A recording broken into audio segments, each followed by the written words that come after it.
जो अफसोसनाक और दर्दनाक वाक़या लियारी में हुआ, जो भी बिल्डिंग कंट्रोल अथॉरिटी के अमला था इसमें मुलविस, जिनकी डायरेक्ट जिम्मेदारी थी, उनको वज़ीर बल्दियात साहब ने पहले ही दिन उनको मुअत्तल किया। आज चीफ मिनिस्टर साहब ने DG Sindh building control authority को भी मुअत्तल कर दिया है।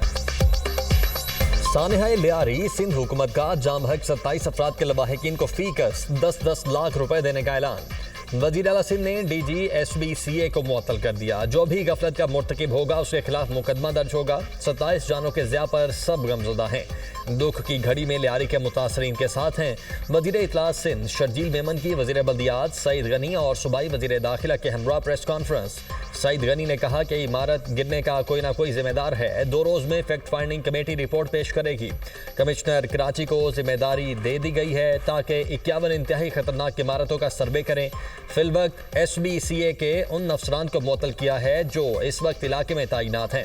पूरे सिंध में 744 इमारतों को इंतहाई खतरनाक करार दिया गया है। जो कमेटी बनाई गई है, 3 वर्किंग डेज दिए गए थे उसको, तो आज का दिन और 48 आवर्स मज़ीद उसको दिए गए हैं और कमिश्नर कराची उस कमेटी को हेड करेंगे और वो कमेटी अपनी रिपोर्ट जो है वो सबमिट करेगी। जो 27 अफराद हलाक हुए हैं इस हादसे के नतीजे में, उनको फौरी तौर पर 1 मिलियन के हिसाब से 27 लोगों को जो है वो गवर्नमेंट जो है वो माली इमदाद भी फराहम करेगी। गैर कानूनी तामीरात वज़ीर आला सिंध मुराद अली शाह बरहम। सानिहा लियारी से मुतल्लिक वज़ीर आला मुराद अली शाह की ज़ेर सदारत अहम इजलास। SBCA और बल्दियाती अफसरान की सख्त सरजनिश। गैर कानूनी तामीरात कैसे हो रही हैं, नाकाबिल रिहाइश और इंतहाई खतरनाक इमारतों को खाली करवाने में क्या रुकावट है, वज़ीर आला सिंध मुराद अली शाह का सवाल।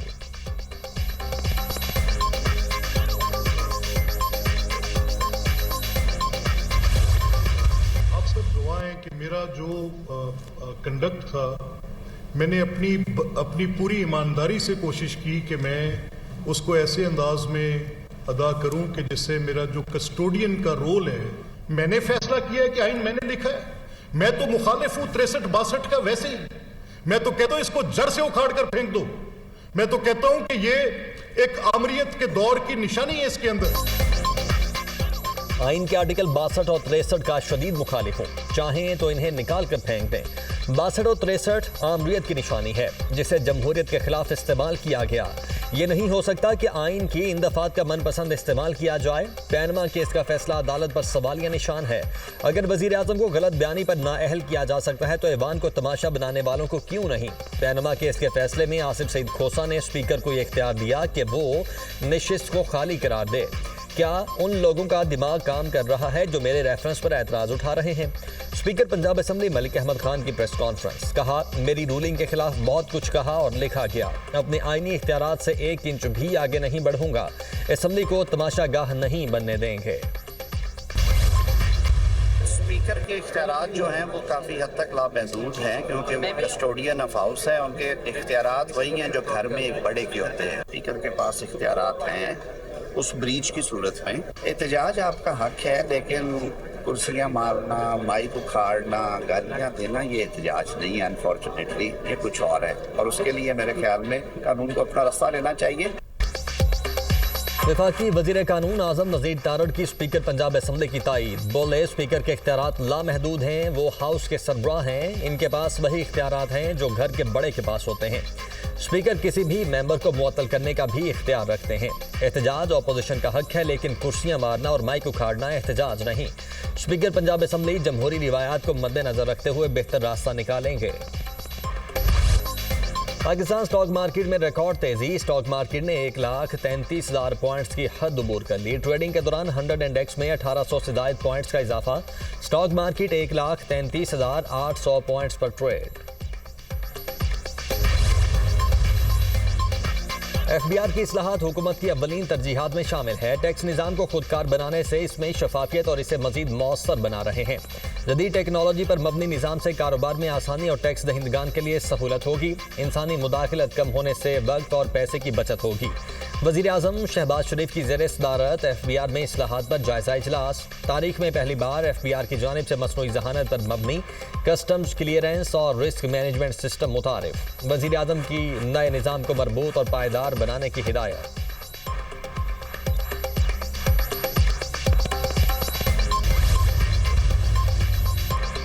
स्मगलिंग का मुकम्मल खात्मा नहीं हो सका, लेकिन मुमकिन हद तक कम कर दिया। अगले 2 से 3 साल में पाकिस्तानी पासपोर्ट की रैंकिंग में नुमायां बेहतरी आएगी। कुवैत ने 19 साल बाद पाकिस्तानियों के लिए वीज़े खोले। UAE के वीज़ा से वीज़ा मसाइल के हवाले से मुलाकात करूंगा। ओमान में भी पाकिस्तानियों के वीज़े का मसला हल करवाया। वज़ीर दाखिला मोहसिन नकवी का तकरीब से खिताब, कहा मुहर्रम का पहला अशरा अमन से गुजर गया। मुहर्रम में शहरों में मोबाइल फ़ोन सर्विस को कम से कम बंद रखा गया। कराची में सेफ सिटी का मंसूबा मुकम्मल हो गया तो जुराइम की शरह नीचे आएगी। मखसूस नशिस्तों पर बहाल अराकीन को मुअत्तली के अरसे की तनख्वाहें अदा करने का फैसला। कौमी असम्बली के 19 अराकीन को 13 मई से लेकर अदालती फैसले की तारीख तक बुनियादी तनख्वाहें अदा की जाएंगी। 13 मई 2024 से 31 दिसंबर 2024 तक 1.5 लाख फी रुकन बुनियादी तनख्वाह अदा की जाएगी। 1 जनवरी 2025 से अदालती फैसले तक बढ़ी हुई तनख्वाह के तनासुब से बुनियादी तनख्वाह मिलेगी। सूबाई असम्बली के 55 मखसूस नशिस्तों के अराकीन को भी बुनियादी तनख्वाह असम्बलियों के एक्ट के मुताबिक अदा होगी। 77 अराकीन को 13 मई 2024 को मुअत्तल किया गया था।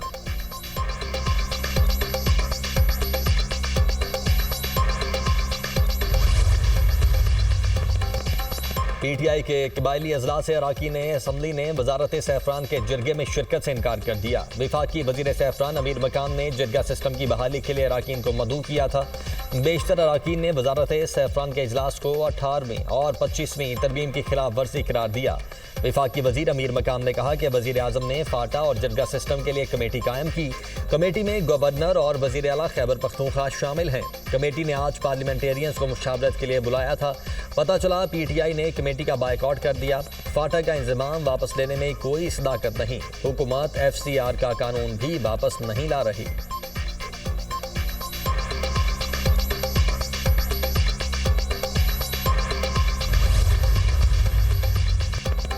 मुल्क भर में मानसून स्पेल जारी। मुल्तान, सियालकोट, गुजरात, गुजरांवाला, बहावलपुर और लिया में बादल बरस पड़े। कराची में बादलों के डेरे, रिमझिम से मौसम खुशगवार। बलोचिस्तान, कश्मीर में बादल बरसने की पेशगोई। खैबर पख्तूनख्वा के मुख्तलिफ इलाकों में भी बारिश का इम्कान। MDMA ने 10 जुलाई तक मुल्क भर में शदीद बारिशों और सैलाबी सूरत हाल का अलर्ट जारी कर दिया। कोहे सुलेमान से निकलने वाली 7 बरसाती नदियों में तुगयानी। शकरगढ़ के नाला बई में दरमियाने दर्जे का सैलाब।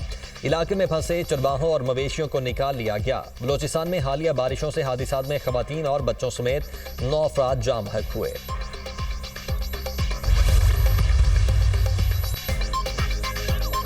अटक में दरियाए सिंध में पानी की सतह बुलंद। खजरो फार्मूले के मकाम पर पुलिस चौकी की दरिया बुर्द हो गई, जबकि सलाबी रेले से ज़राई ज़मीनों का कटाव भी जारी। तौसा बैराज पर पानी की आमद 2,26,000 क्यूसिक और अखराज 2,10,218 क्यूसिक रिकॉर्ड। अटक के करीब दरियाए सिंध में तुगयानी। वज़ीर आला मरीम नवाज का नोटिस। रेस्क्यू और पुलिस समेत तमाम मुतल्लिका इदारों को हाई अलर्ट रहने का हुक्म। मरीम नवाज ने कहा कि दरिया के बहाव और बंदों की सूरत हाल की मुसलसल निगरानी की जाए।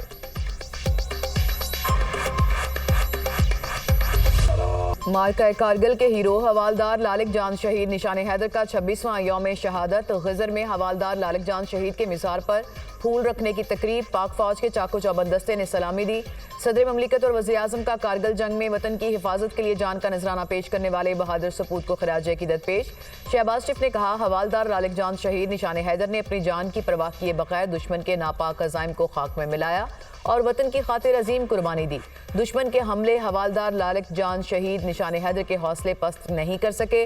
कौम अपने शहदा की कुर्बानियों को कभी फरामोश नहीं कर सकती। फील्ड मार्शल सैयद आसिम मुनीर का लालिक जान शहीद को खराज अकीदत। Chairman joint chiefs of staff committee और सर्विसेज चीफ का भी खराज अकीदत। लालिक जान शहीद ने कारगिल जंग के दौरान मादरे वतन के दिफा में जान का नजराना दिया।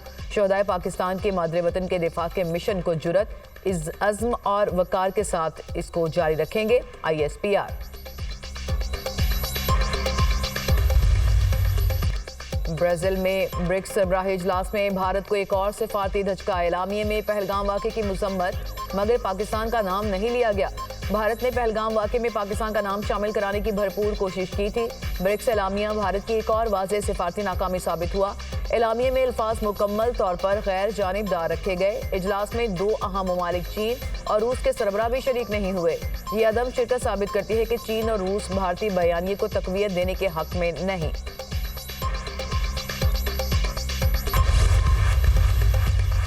इजरायली वज़ीर-ए-आज़म नेतन्याहू अमेरिका पहुंच गए। सदर ट्रंप से मुलाकात करेंगे। गजा जंगबंदी या रखमालियों की रिहाई का मामला ज़ेर बहस आएगा।